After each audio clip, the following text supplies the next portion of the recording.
आज हम कक्षा 10 के लेसन नंबर 13 हमारा पर्यावरण के बारे में अध्ययन करेंगे। पर्यावरण हमारे चारों ओर का वह आवरण जिसमें हम सांस लेते हैं, रहते हैं, अर्थात हमारे चारों ओर का वह आवरण जिसमें जैविक और अजैविक घटक शामिल है, पर्यावरण कहलाता है। अब इस पर्यावरण में पाए जाने वाले जैविक घटक कौन से हैं? जैविक घटक वे घटक जो श्वास लेते हैं, जिनमें पेड़ पौधे और समस्त प्रकार के जीव जंतु शामिल हैं, इन्हें हम जैविक घटक कहते हैं। और दूसरे हैं अजैविक घटक, जो श्वसन क्रिया करते हैं, वो जैविक घटक। और इनके अलावा सारे के सारे अजैविक घटक, जैसे मिट्टी, सूर्य का प्रकाश, पानी, खनिज लवण, तापमान, वायु, ये सारे के सारे अजैविक घटक। पारितंत्र या इकोसिस्टम किसी स्थान पर या किसी क्षेत्र के जैविक और अजैविक घटक आपस में मिलकर पारितंत्र का निर्माण करते हैं। और ये जैविक और अजैविक घटक परस्पर अन्योन्य क्रिया करते हैं और इस प्रकृति का संतुलन बनाए रखते हैं। इस पृथ्वी पर वन, तालाब, झील, ये सारे के सारे प्राकृतिक पारितंत्र है, तथा बगीचा, खेत, यह कृत्रिम पारितंत्र है, अर्थात ये मानव निर्मित पारितंत्र है। पारितंत्र में जैविक और अजैविक घटक परस्पर किस प्रकार से प्रकृति का संतुलन बनाए रखते हैं?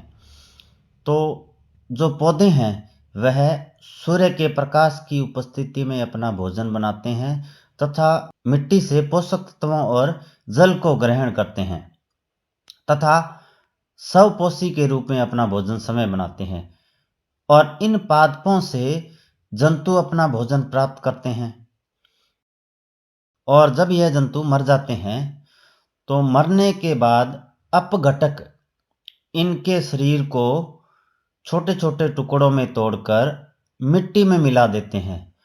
और इन जीवों के मिट्टी में मिलने से मिट्टी की उर्वरा क्षमता में वृद्धि होती है, अर्थात मिट्टी में पोषक तत्व पुनः मिल जाते हैं और फिर इन पोषक तत्वों को पौधे दोबारा ग्रहण करके विकसित होते हैं। तो इस प्रकार से जैविक और अजैविक घटक परस्पर प्रकृति में संतुलन बनाए रखते हैं। इसी प्रकार से तितली जब फूलों का रस चूसती है तो वह बदले में पौधों के परागण की क्रिया में मदद करती है, अर्थात वह पौधों से भोजन प्राप्त करती है तो बदले में वह पौधों के परागण में मदद करती है और ये एक दूसरे पे निर्भर रहते हैं।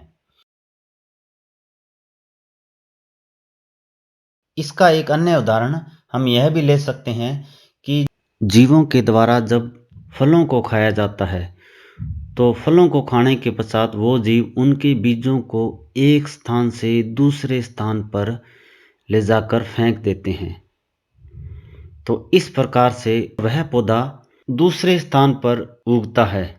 तो इस प्रकार से जीव जंतु पौधों को एक स्थान से दूसरे स्थान पर उगाने में उनकी मदद करते हैं।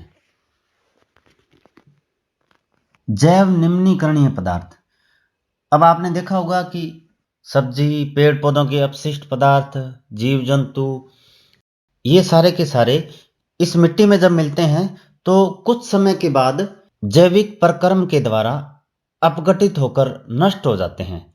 तो इन्हें जैव निम्नीकरणीय पदार्थ कहते हैं, अर्थात वे पदार्थ जो जैविक प्रक्रम द्वारा अपघटित हो जाते हैं जैव निम्नीकरणीय पदार्थ कहलाते हैं। इनके उदाहरण हैं जीव जंतु और पादपों के अपशिष्ट पदार्थ। किसी पशु के मरने के पश्चात क्या होगा? तो हम जानते हैं कि मरने के पश्चात वह कुछ दिनों के पश्चात धीरे धीरे जैविक प्रक्रम के द्वारा अपघटित होकर नष्ट हो जाते हैं। और मिट्टी में मिल जाते हैं, तो यह जैव निम्नीकरणीय पदार्थ हैं। अब कुछ पदार्थ ऐसे भी होते हैं जो जैविक प्रक्रम के द्वारा अपघटित नहीं होते या नष्ट नहीं होते, जैसे ये प्लास्टिक, कांच। ये पदार्थ इस पृथ्वी के अंदर लंबे समय तक पड़े रहते हैं, तो इन्हें अजैव निम्नीकरणीय पदार्थ कहते हैं। अर्थात वे पदार्थ जो जैविक प्रक्रम के द्वारा अपघटित नहीं होते, अजैव निम्नीकरणीय पदार्थ कहलाते हैं। हम जानते हैं कि जो पेड़ पौधे हैं या घास है, ये सूर्य के प्रकाश की उपस्थिति में अपना भोजन समय बनाते हैं, तो इन्हें हम उत्पादक कहते हैं। अर्थात वे पादप जो अपना भोजन समय बनाते हैं, उत्पादक कहलाते हैं। इनमें सभी हरे पौधे, घास तथा नीलहरित शैवाल। इन पौधों पर जो शाकाहारी जीव हैं, वो सारे के सारे निर्भर रहते हैं। अर्थात इन पौधों से शाकाहारी जीव अपना भोजन बनाते हैं। तो इन शाकाहारी जीवों को जो इन पौधों से अपना भोजन बनाते हैं, इन्हें हम उपभोक्ता कहते हैं। तो उपभोक्ता वे जीव जो भोजन के लिए उत्पादक पर निर्भर रहते हैं, उपभोक्ता कहलाते हैं। यह उपभोक्ता 4 प्रकार के होते हैं: शाकाहारी, मांसाहारी, सर्वाहारी तथा परजीवी। टिड्डा घास को खाकर अपना भोजन बनाता है और इस टिड्डे को मेंढक खाकर अपना भोजन बनाता है। अर्थात टिड्डा घास पर निर्भर रहता है और मेंढक इस टिड्डे पर निर्भर रहता है। और मेंढक को सांप खाता है, सांप को बाज खाता है। ये भोजन के लिए एक दूसरे पर निर्भर रहते हैं। तो ये सारे के सारे उपभोक्ता हैं। और ये किस प्रकार के उपभोक्ता हैं? यह जो घास है यह उत्पादक है और इस घास पर यह टिड्डा निर्भर रहता है। तो इस टिड्डे को हम कहेंगे यह प्राथमिक उपभोक्ता है। वे जीव जो उत्पादक पर निर्भर रहते हैं प्राथमिक उपभोक्ता कहलाते हैं। इस टिड्डे से मेंढक अपना भोजन बनाता है, तो मेंढक यहाँ पर द्वितीयक उपभोक्ता है। और मेंढक से सांप अपना भोजन बनाता है, तो सांप यहाँ पर तृतीयक उपभोक्ता है। तो उपभोक्ता 3 प्रकार के हो गए: प्राथमिक उपभोक्ता, द्वितीयक उपभोक्ता और तृतीयक उपभोक्ता। जो जीव है वो मरने के बाद धीरे धीरे जैविक प्रक्रम के द्वारा अपघटित होकर मिट्टी में मिल जाते हैं। इन्हें मिट्टी में मिलाने वाले जो जीव हैं वो क्या कहलाते हैं? जीवों के मरने के पश्चात इनके अंदर सूक्ष्म जीव पैदा हो जाते हैं। इनको सूक्ष्म जीव खाना शुरू कर देते हैं और इनको खाने के पश्चात ये इनको धीरे धीरे नष्ट कर देते हैं। तो इन सूक्ष्म जीवों को हम अपमार्जक कहते हैं। अपमार्जक इस पृथ्वी पर पेड़ पौधों के अपशिष्ट पदार्थ जैसे लकड़ी, पत्तियां, इनको खाकर नष्ट करते हैं तथा सड़े गले जीवों को भी खाकर नष्ट करते हैं और एक प्रकार से इस पृथ्वी पर सफाई का कार्य करते हैं। ये अपमार्जक जब इन जीवों को खाते हैं तो इन जीवों के जटिल कार्बनिक पदार्थों को यह सरल अकार्बनिक पदार्थों में बदलते हैं और यह सरल अकार्बनिक पदार्थ इस मिट्टी में मिल जाते हैं और मिट्टी में मिलने के पश्चात तो पेड़ पौधे हैं वो इन सरल अकार्बनिक पदार्थों को ग्रहण करके अपना भोजन बनाते हैं। पेड़ पौधों पर पुनः यह जो शाकाहारी जीव है वो निर्भर रहते हैं। तो इस प्रकार इस प्रकृति का संतुलन बना रहता है। अब आप सोचो कि यदि ये अपमार्जक नहीं होंगे तो क्या होगा? तो हम जानते हैं कि अपमार्जक पौधों के अपशिष्ट पदार्थों और सड़ी गली चीजों को खाते हैं और यदि ये नहीं होंगे तो इस पृथ्वी पर सफाई का कार्य है वह नहीं होगा। इन अपमार्जकों में सूक्ष्म जीव, मर्तजीवी या ये कवक शामिल होते हैं। ये जो छोटे कवक हैं ये भी सड़ी गली वस्तुओं से पोषण प्राप्त करके वृद्धि करते हैं। अब हम जानते हैं कि उत्पादक पर प्राथमिक उपभोक्ता निर्भर रहते हैं और प्राथमिक उपभोक्ता से द्वितीयक उपभोक्ता अपना भोजन बनाते हैं और द्वितीयक उपभोक्ता से यह तृतीयक उपभोक्ता अपना भोजन बनाते हैं। तो इस प्रकार भोजन प्राप्त करने की या पोषण प्राप्त करने की यह एक श्रृंखला बन गई। तो इस श्रृंखला को हम आहार श्रृंखला कहते हैं। अर्थात किसी पारितंत्र में जीव भोजन या पोषण के लिए अन्य जीवों पर निर्भर रहते हैं तथा एक श्रृंखला का निर्माण करते हैं जिन्हें आहार श्रृंखला या खाद्य श्रृंखला कहते हैं। इसी प्रकार से इस घास पर यह हिरण निर्भर रहता है और इस हिरण से यह शेर अपना भोजन प्राप्त करता है। तो यह एक दूसरे प्रकार की आहार श्रृंखला। तो इस पृथ्वी पर इस प्रकार की अनेकों आहार श्रृंखलाएं पाई जाती है। यह अनेकों प्रकार की आहार श्रृंखलाएं, इन सभी को हम संयुक्त रूप से खाद्य जाल कहते हैं। अर्थात अनेक आहार श्रृंखलाएं आपस में मिलकर एक जाल का निर्माण करती है जिसे खाद्य जाल कहते हैं। हम जानते हैं कि पोषण के लिए घास पर यह हिरण निर्भर रहता है और भोजन के लिए शेर इस हिरण पर निर्भर रहेगा और मनुष्य है जो मांसाहारी और शाकाहारी दोनों प्रकार के होते हैं तो वह इन सभी पर निर्भर रहता है। तो मनुष्य को हम सर्वहारी कह सकते हैं। इस प्रकार से एक जीव से दूसरे जीव को पोषण प्राप्त होता है और इस पोषण से एक पोषी स्तर का निर्माण होता है। अर्थात प्रत्येक आहार श्रृंखला एक पोषी स्तर का निर्माण करती है और एक पोषी स्तर में ऊर्जा का प्रवाह दूसरे पोषी स्तर की ओर होता है। यह एक आहार श्रृंखला का पोषी स्तर जिसमें उत्पादक से पोषण प्राथमिक उपभोक्ता को, प्राथमिक उपभोक्ता से पोषण द्वितीयक उपभोक्ता को और द्वितीयक उपभोक्ता से पोषण तृतीयक उपभोक्ता को प्राप्त होता है। तो यह जो उत्पादक है इसे हम प्रथम पोषी स्तर कहते हैं। प्रथम पोषी स्तर से ऊर्जा द्वितीय पोषी स्तर में जाती है और द्वितीय पोषी स्तर से ऊर्जा तृतीय पोषी स्तर के जीव प्राप्त करते हैं और तृतीय पोषी स्तर से ऊर्जा चतुर्थ पोषी स्तर के जीव प्राप्त करते हैं। अब पोषी स्तर में ऊर्जा का प्रवाह किस प्रकार से होता है तो हम जानते हैं कि पेड़ पौधे सूर्य के प्रकाश की उपस्थिति में अपना भोजन बनाते हैं। इन्हें हम स्वपोषी जीव कहते हैं। यहाँ पर घास स्वपोषी है और इस स्वपोषी जीवों से दूसरे जीव अपना भोजन प्राप्त करते हैं। इन सभी को हम विषमपोषी कहते हैं। अर्थात विषमपोषी जीव वे जीव होते हैं जो भोजन के लिए दूसरे जीवों पर निर्भर रहते हैं।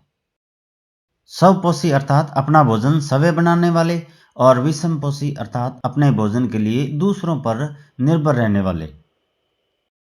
आप यह तो जानते होंगे कि मोबाइल को ऊर्जा बैटरी से प्राप्त होती है और बैटरी में जब ऊर्जा समाप्त हो जाती है तो मोबाइल स्विच ऑफ हो जाता है और हम बैटरी को पुनः चार्ज करके इसे ऊर्जा प्रदान करते हैं और इस ऊर्जा का उपयोग मोबाइल चलाने में करते हैं। ठीक इसी प्रकार से हमारा शरीर भी ऊर्जा से चलता है और इस ऊर्जा का उपयोग हम सभी प्रकार के कार्यों के लिए करते हैं। तो हमें यह ऊर्जा कहाँ से प्राप्त होती है? अपने जो भोजन करते हैं और श्वसन क्रिया करते हैं तो इन सभी की रासायनिक अभिक्रिया के द्वारा हमारे शरीर को ऊर्जा मिलती है। इसी प्रकार से इस पृथ्वी पर पाए जाने वाले जो जीव हैं इन जीवों को भी जीवित रहने के लिए ऊर्जा की आवश्यकता होती है और यह ऊर्जा किस प्रकार से प्राप्त करते हैं? तो हम जानते हैं कि जो सपोषी पादप हैं वो सूर्य से ऊर्जा प्राप्त करते हैं, और इन पादपों से जो विषमपोषी जीव हैं वो ऊर्जा प्राप्त करते हैं। तो इस प्रकार से ऊर्जा एक जीव से दूसरे जीव में स्थानांतरित होती है। यह एक पोषी स्तर है, और इस पोषी स्तर में ऊर्जा का प्रवाह किस प्रकार से होगा। हरी घास और पेड़ पौधे जब सूर्य के प्रकाश की उपस्थिति में अपना भोजन बनाते हैं तो सूर्य से आने वाली सौर ऊर्जा का 1% भाग का उपयोग करते हैं। अर्थात सूर्य से जितनी ऊर्जा आती है उसकी सिर्फ 1% सौर ऊर्जा का वो उपयोग करते हैं और प्रकाश संश्लेषण की क्रिया के द्वारा अपना भोजन बनाते हैं। अब इन पादपों और पेड़ पौधों पर शाकाहारी जीव निर्भर रहते हैं। वो इन पादपों से अपना भोजन प्राप्त करते हैं और इस भोजन से वो ऊर्जा प्राप्त करते हैं। अब जो शाकाहारी जीव है वो ऊर्जा प्राप्त करते हैं, उस ऊर्जा का उपयोग किस प्रकार से करते हैं। तो शाकाहारी जीवों द्वारा पादपों और पौधों से प्राप्त की गई ऊर्जा का उपयोग अपने शरीर के निर्माण में और शरीर के विभिन्न प्रकार के कार्यों में किया जाता है। इन उत्पादक से प्राप्त ऊर्जा का अधिकांश भाग ऊष्मा ऊर्जा के रूप में वातावरण में मिल जाता है। कुछ भाग वो श्वसन क्रिया में, भोजन के पाचन में, जनन क्रिया में आदि में करते हैं। उत्पादक से प्राप्त ऊर्जा का मात्र 10% भाग ही उनके शरीर निर्माण में काम आता है। अर्थात प्राप्त ऊर्जा का सिर्फ 10% भाग ही जैव मात्रा में या कार्बनिक पदार्थों के निर्माण में बदलता है। अर्थात इनके द्वारा प्राप्त ऊर्जा के 10% भाग से ही इन शाकाहारियों के शरीर का निर्माण होता है, और यह 10% ऊर्जा आगे उन जीवों को ट्रांसफर हो जाती है जो जीव भोजन के लिए इन शाकाहारी जीवों पर निर्भर रहते हैं। यह जो घास है इसने सूर्य की 1% ऊर्जा से अपना भोजन बनाया, और इस घास को जब इस हिरण ने खाया तो इस घास से प्राप्त ऊर्जा के सिर्फ 10% भाग से ही इस हिरण के शरीर का निर्माण हुआ, और जब इस हिरण को इस शेर ने खाया तो इस हिरण की 10% ऊर्जा ही इस शेर के काम आई। अब इस शेर को किसी शीर्ष मांसाहारी ने खाया तो शेर के शरीर की 10% ऊर्जा ही उस शीर्ष मांसाहारी को प्राप्त होगी, और इस प्रकार उत्पादक से शाकाहारी, मांसाहारी और शीर्ष मांसाहारी में ऊर्जा का प्रवाह होगा। तो शीर्ष मांसाहारी तक पहुंचते पहुंचते ऊर्जा की मात्रा बहुत ही कम रह जाती है।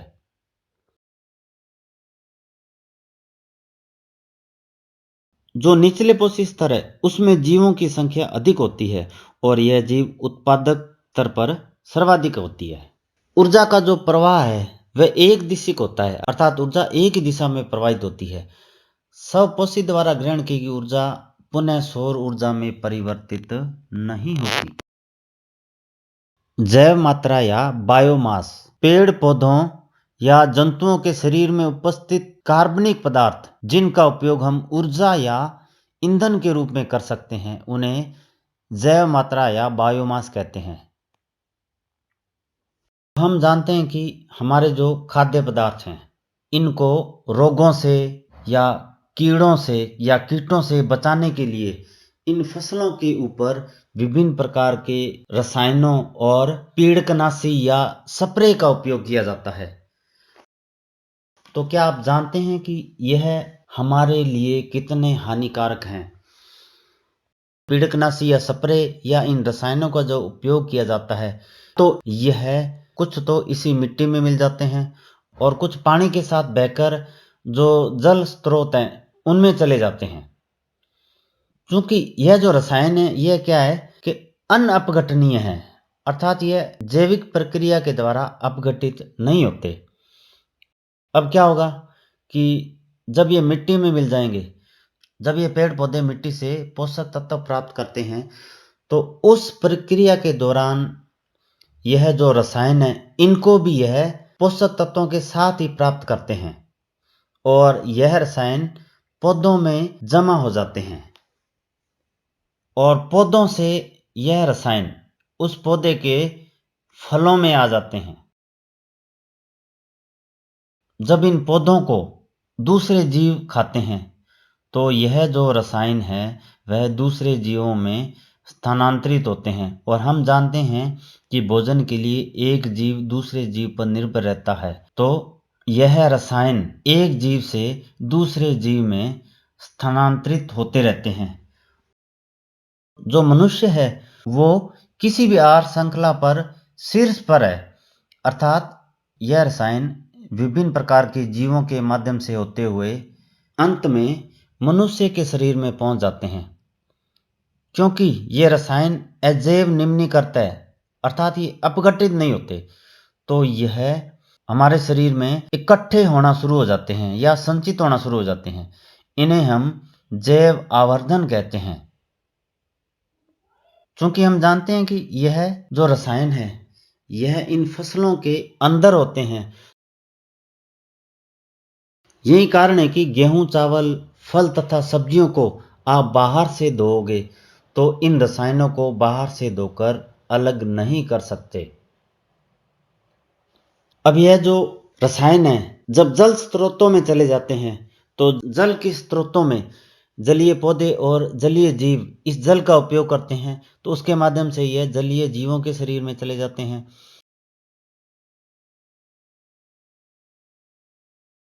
और जलीय जीवों को जब कोई शीर्ष मांसाहारी, चाहे वो मनुष्य है या कोई दूसरा जीव है, जब वह उनको खाएगा तो ये रसायन उसके शरीर में भी इकट्ठा होना शुरू हो जाते हैं। इस पृथ्वी का जो वायुमंडल है यह अलग अलग परतों से मिलकर बना है और इन्हीं परतों में से एक है ओजोन मंडल।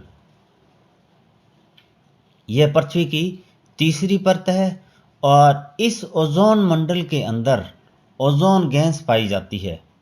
ओजोन गैस ऑक्सीजन के 3 परमाणुओं से मिलकर बनी है और इसका सूत्र होता है O3। हमारी जो श्वसन क्रिया की गैस है वह ऑक्सीजन के 2 परमाणुओं से मिलकर बनी है और यह जीवनदायिनी गैस है, अर्थात बिना ऑक्सीजन के हम जीवित नहीं रह सकते। लेकिन जो ओजोन गैस है इसमें ऑक्सीजन का 1 परमाणु ज़्यादा है और यह ऑक्सीजन के 3 परमाणु से मिलकर बनी है, लेकिन यह जीवनदायिनी गैस नहीं है। यह एक प्रकार का घातक जहर या घातक विष है। अब यह जो ओजोन गैस है यह हमारे किस काम आती है? तो जो ओजोन गैस है यह सूर्य से आने वाली हानिकारक पराबैंगनी किरणों से हमारी रक्षा करती है। तो इस प्रकार जो ओजोन परत है वह इन हानिकारक पराबैंगनी किरणों से हमारी रक्षा करती है। अब यदि यह ओजोन गैस नहीं हो तो क्या होगा? यह ओजोन गैस यदि नहीं हो तो सूर्य की हानिकारक जो पराबैंगनी किरणें हैं वह सीधी हमारे शरीर पे पड़ेगी और जिसके कारण त्वचा के कैंसर से संबंधित रोग होंगे। इस ओजोन परत में पाई जाने वाली ओजोन गैस का निर्माण किस प्रकार से होता है? तो सूर्य की पराबैंगनी किरणें हैं यह ऑक्सीजन के एक अणु को अलग अलग स्वतंत्र ऑक्सीजन के परमाणु में तोड़ देती है और उसके बाद यह स्वतंत्र ऑक्सीजन का परमाणु ऑक्सीजन गैस के एक अणु से अभिक्रिया करके ओजोन गैस का निर्माण करता है। सन 1980 से इस वायुमंडल में ओजोन की मात्रा में तीव्रता से गिरावट आई है, अर्थात ओजोन परत के अंदर ओजोन गैस है उसकी मात्रा में कमी आई है। इसका कारण है क्लोरोफ्लोरोकार्बन या CFC। अब यह क्लोरोफ्लोरोकार्बन किस में पाई जाती है? तो यह जो क्लोरोफ्लोरोकार्बन या CFC है यह हमारे घरों में रेफ्रिजरेटर, AC, अग्निशामक यंत्र इनमें काम में आती है। लेकिन इसके अधिक उपयोग के कारण यह जो सीएफसी है, यह ओजोन के परमाणुओं को तोड़कर वापस ऑक्सीजन गैस के अणु में बदल देती है, जिससे ओजोन परत नष्ट हो रही है। अब इसके लिए 1987 में संयुक्त राष्ट्र पर्यावरण कार्यक्रम यूएनईपी में यह सर्वसम्मति बनी कि सीएफसी के उत्पादन को 1986 के स्तर पर ही सीमित रखा जाए और जो रेफ्रिजरेटर बनाने वाली कंपनियां हैं उनको यह दिशा निर्देश दिए गए कि आप इस प्रकार के रेफ्रिजरेटर बनाएं जो क्लोरोफ्लोरोकार्बन या सीएफसी रहित हो, अर्थात इनके अंदर सीएफसी नहीं हो।